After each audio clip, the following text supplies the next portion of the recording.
All right, so today we're going to go over specifically infant practical life activities. So I brought a little baby to help me demonstrate some of the things. He can't really help me with a lot because, he doesn't move, but still be fun. Okay, so a lot of these obviously I can't really fully demonstrate because I don't have an active baby. So we'll talk through a lot of these. First one is going to be imitating facial motions and sounds. And that's kind of the beginning step of what we would call reciprocal vocalization in infants, which we'll talk more about when we get into the language section. But it's really just making faces at baby and then seeing if they'll make faces back at you. Starting out by if you see a baby making a face at you, and this would apply for toddlers too, make the face back at them. So if they're pursing their lips, purse your lips. If they're smiling, you can smile. If they have an aw face, give them the same thing back. So just encouraging that back and forth. As they get older, you can imitate facial expressions on purpose with your toddlers and twos, which is just kind of a fun social interaction that you can have with them. And then anticipating is another activity. And this one you sing a song, and as you get towards the end of the song, you will touch the infant somehow, on a toe, or you can move to the next toe at the end of every verse. I'm trying to remember what songs I had on here. I can't even remember. Those don't even make sense. I guess it doesn't really matter what song it is, but at the end of any song, you can just kind of touch the infant. So you want to sing the same song over and over again. At the end of each song, you'll kind of hesitate a little bit more before you touch them, and then you wait to see if they start anticipating that you're going to be touching them. So, even if it's something like Twinkle, Twinkle, Little Star, at the very end of it, how I wonder what you are. Just kind of gently put your hands up there, and then hopefully after a couple of times of doing that, it'll kind of start reaching out to you instead of just waiting for you to do it. Or if you're moving from finger to finger, then they might recognize that you're gonna hit the next finger next time, and you'll kind of just pay attention to see if they anticipate the movements.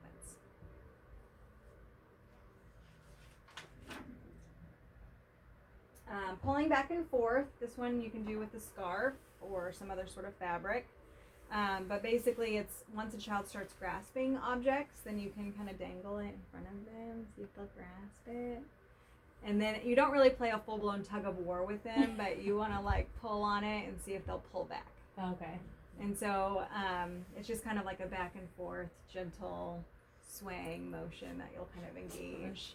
Yeah. If they do pull on it, then let it go, and otherwise they're gonna fly back.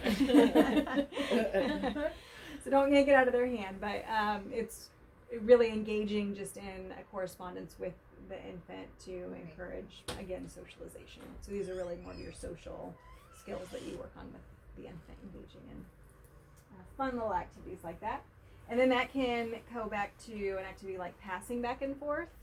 So you can hand the object over, and this can also, you can start introducing concepts like please and thank you. It's your turn. Oh, may I please have it back? Thank you. I'm going to explore the ball. Now it's your turn. May I please have the ball back? Thank you. And if they don't give it back, don't cajole them. Just let them explore it. They're an infant. Yeah. But as they get older, those types of activities can be really helpful.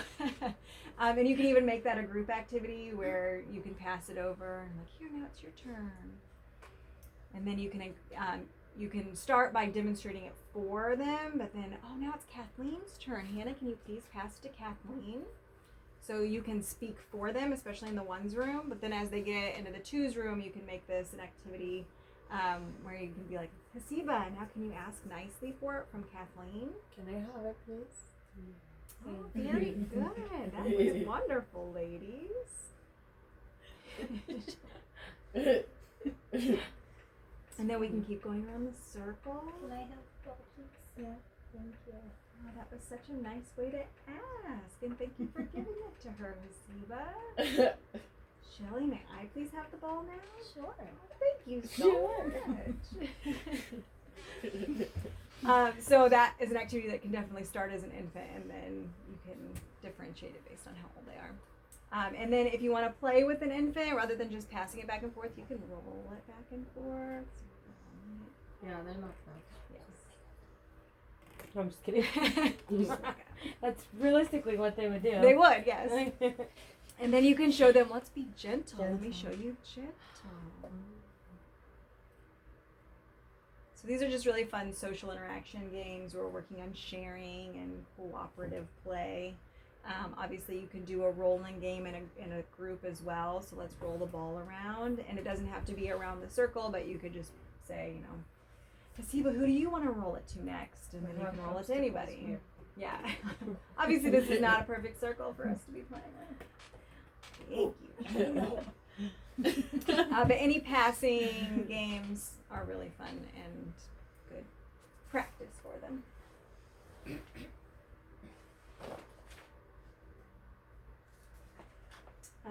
Next one I can just really talk about sharing materials, which we do in the infant room more so. We'll get into it when we talk about our sensory basket, but they'll do, oh my goodness, I can't even think right now. Mystery baskets, so treasure baskets, that's what they are, treasure baskets. So just materials that the child can explore.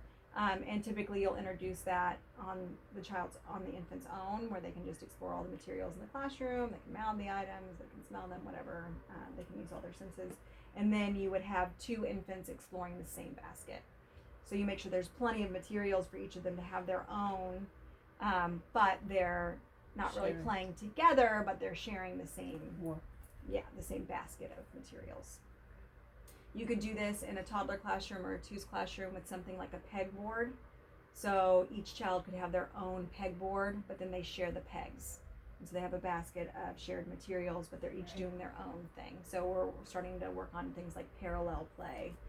Obviously, we're not going to get to collaborative play or cooperative play until they're a little bit older. Some of your older twos can start doing that. But it's really just learning to share the materials and be okay that other students can have the same material as you, but they're doing their own thing. Any questions about that?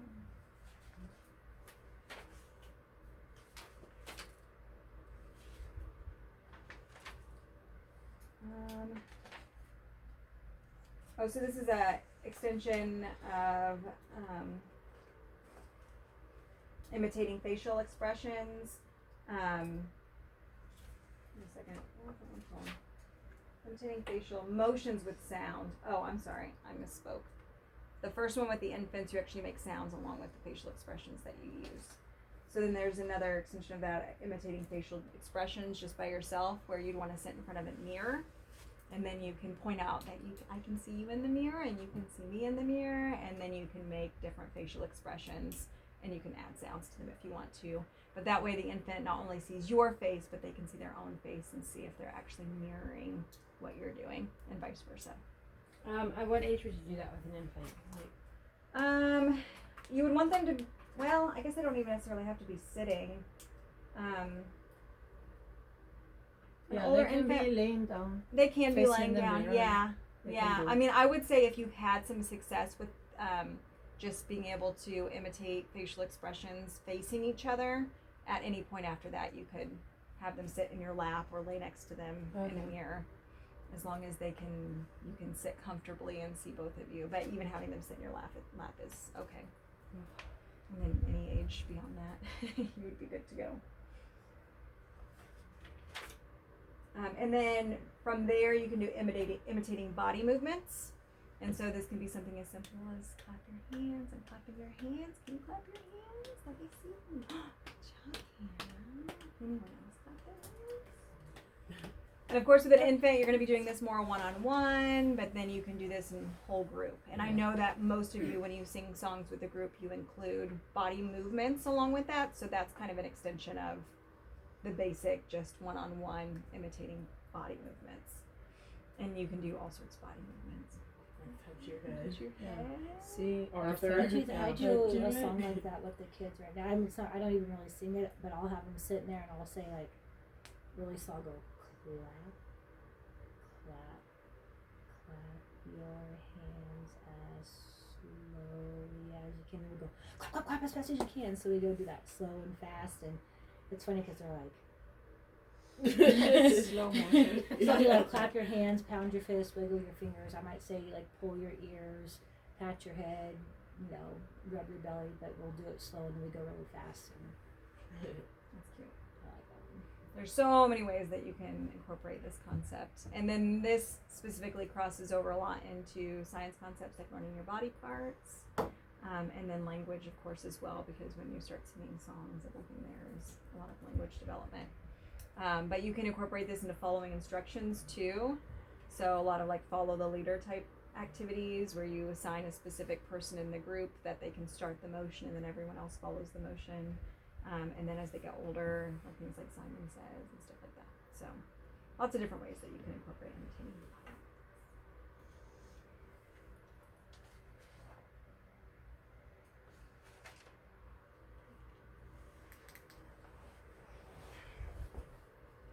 That turned off before I looked at it. I should have been looking at it when it's not recording anymore. So wait, is it?